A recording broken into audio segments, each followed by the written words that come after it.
Қадыр түніндегі тілек бата, омейін деп қол жайдық алла саған, бауыр бүтін болса екен малбас аман, ырыздық несібеден тарықтырма, оңғар деп тіршілігін жалғас адам. Жасаған береке бер ұлтымызға, болмасын ішің ала сыртымыз жау. Халқына жан ашитын ұрпақ берсін, мұрагер ана тіл мен ғұрпымызға. Құдайым қор қылмасын алашымды, алашпен бар қазақтың бағы ашылды.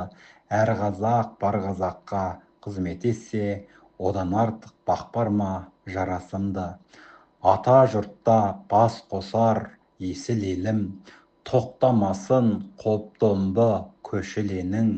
Қазақ жері қазаққа толса болды, Құдайдан тілейтінім осы менің. Аллаху әкбар.